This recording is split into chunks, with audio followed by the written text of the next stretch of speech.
Aircraft making a condensation trail is very similar in many ways to when you go outside on a cold day and exhale. You create a condensation trail. That little cloud is a condensation trail.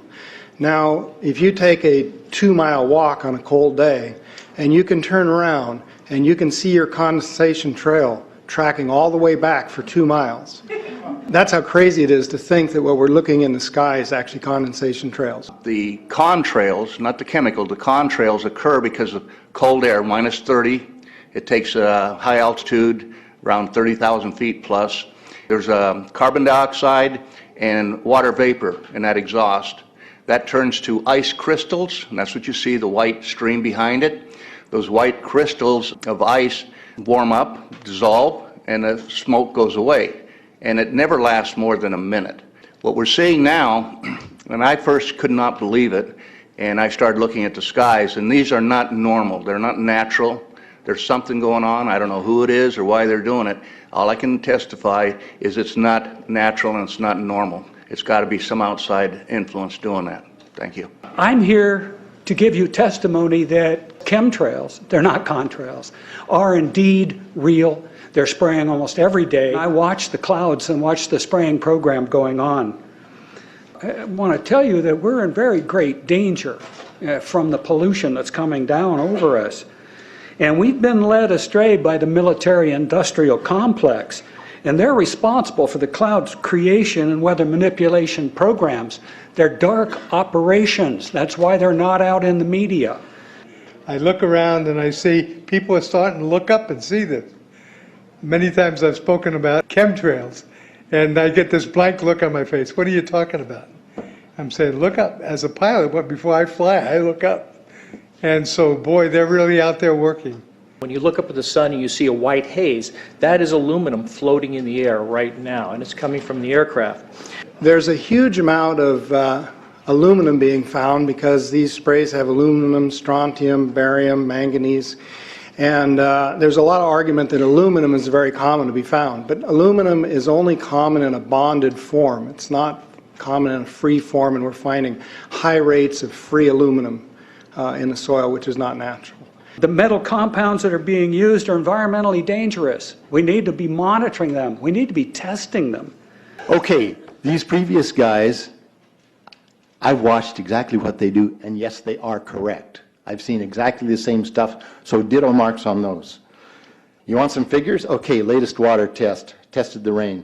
13,100 micrograms per liter of aluminum in the rain in 2013. Normally, it should be 0. So 13,100 is pretty damn much, folks.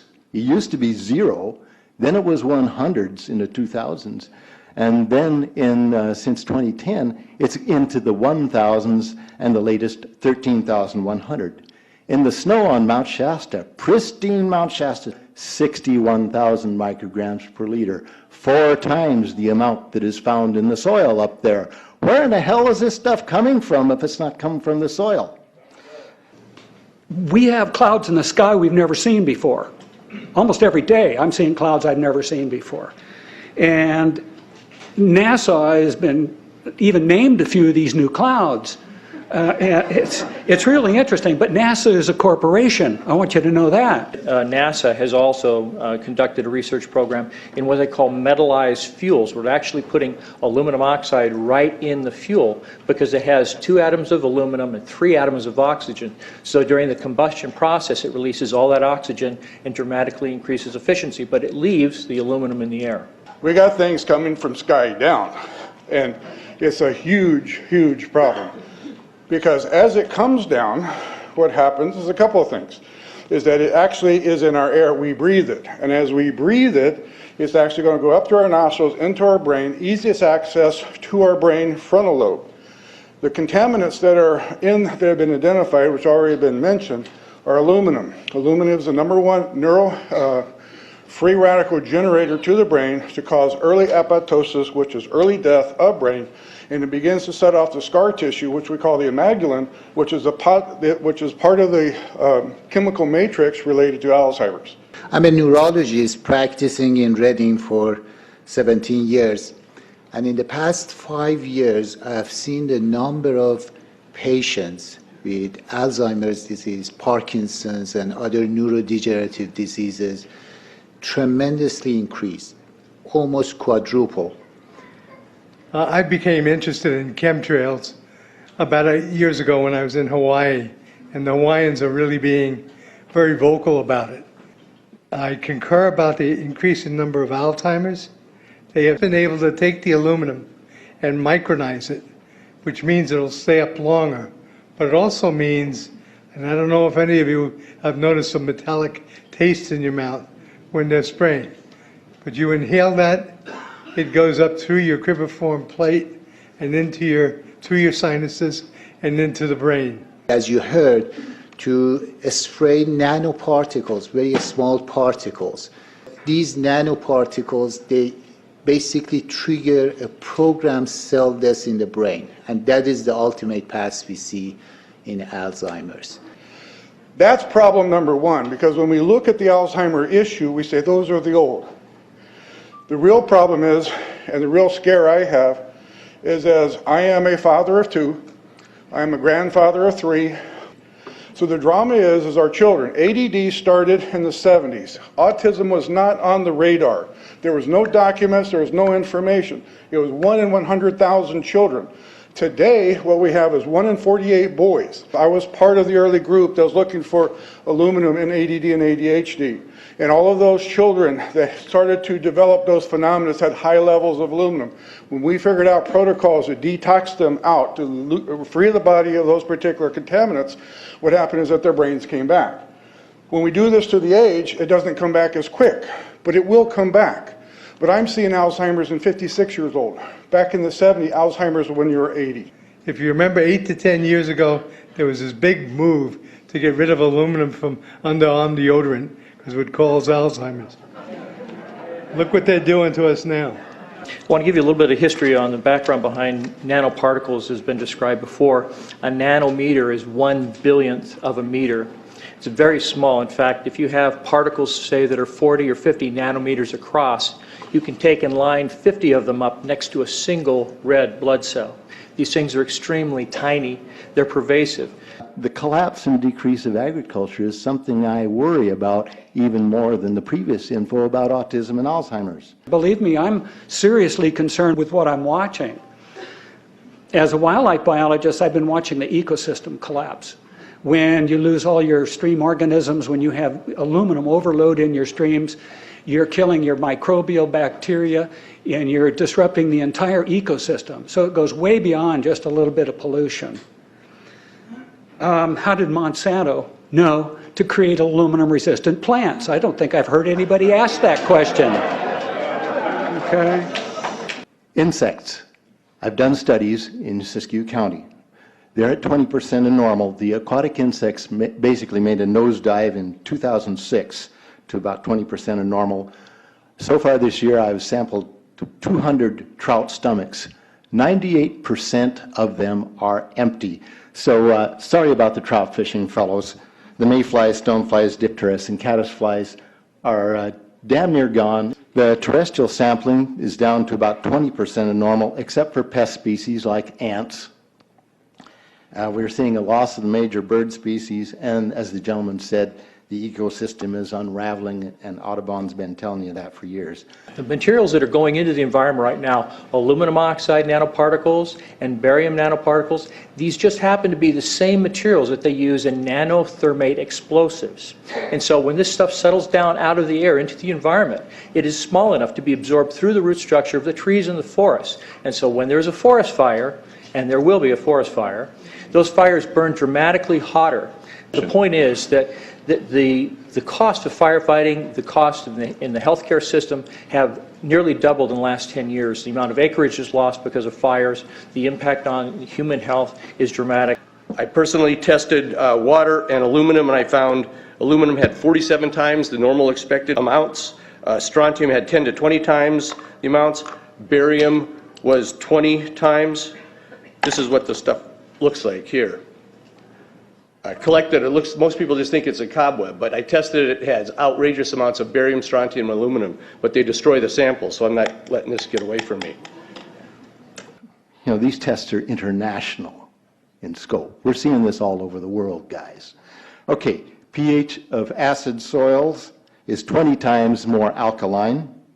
The aluminum in the soil has doubled in the last 10 years. The rain normal was 5.6. It's 20 times more alkaline. Aluminum blocks essential nutrients. I am unable in my garden to restore normal pH, and that's because nanoparticles are now in the circulatory systems of both plants and humans. The Air Force conducted a study starting in 1993. It was called In Vitro Toxicity of Aluminum Nanoparticles in Rat Alveolar Macrophages. That's a real fancy way of saying testing the effect of aluminum nanoparticles on the white blood cells in the little air sacs in your lung, the alveoli. And what they found in this 8-year study was that these particles, when you're exposed to them long enough, it suppresses the ability of your white blood cells to defend you from airborne infections coming into your lungs. So it suppresses your immune system. But they also found that these same particles, once they get into your system, they can actually go through the barrier in each one of the cells. They get inside the cells, and these particles can actually suppress the ability of mitochondria, which are in the cells that help to gobble up toxins and things that would be harmful to the nucleus and the reproduction process of the cells in your body. These processes are suppressed, and so essentially by breathing this material in, your immune system is dramatically suppressed. I wrote to the federal government because Air Force wrote a book, and on the first page of the book they said, we're going to control the weather by the year 2025. I asked them, what are they doing spraying these chemicals on the public? I said, there's violation of United States Code 50 USC 1520, which prohibits the American government from experimenting on the U.S. citizens with chemical agents. I said that law also requires who's ever experimenting, when the federal government does it, that they have to report to within 30 days. They wrote back, they said they don't know what I'm talking about. We have enough evidence that there's a spraying going all over the place. We were warned about the takeover of our freedoms by the military-industrial complex by both Eisenhower and Kennedy. They're gaining traction on us, folks. We are in trouble more than just a spraying program. All I can say is it's about time we get up in arms about this, because it is affecting our health. It's high time that we as citizens of this great country take action. Board of Supervisors in Suffolk County, New York, they outlawed geochemical engineering. Hawaii passed an ordinance prohibiting geochemical engineering. I urge you to bar geoengineering in Shasta County and pass an ordinance. At least ask some damn questions. What the hell is all this aluminum doing here? Why are the trees dying, fishes dying? Why is there Alzheimer and aluminum spiking? And why are these fibers on the ground here in Shasta County? Thank you. Thank you, Mr. Marmon. Today, the Shasta County Board of Supervisors has been the beneficiary of some sincere, passionate, and knowledgeable comments. And I thank you for those. I am in agreement with my colleagues about sending letters and a call for action, but I would hope that we could go a step further. I would like for us to send a copy of this video where all of you spoke today, all 2.5 or 3 hours of this testimony, to be sent to our senators and our U.S. representatives, and also our representatives in the state of California. We'll do that. Let them listen to the passion that came out of this meeting today. Thank you. You have the motion in front of you. I think it's understood. All in favor, say aye. Aye. Any opposition? Motion passes unanimously.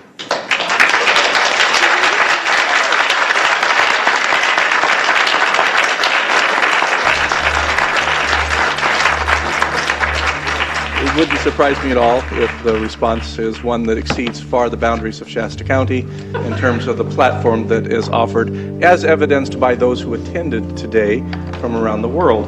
That's very impressive.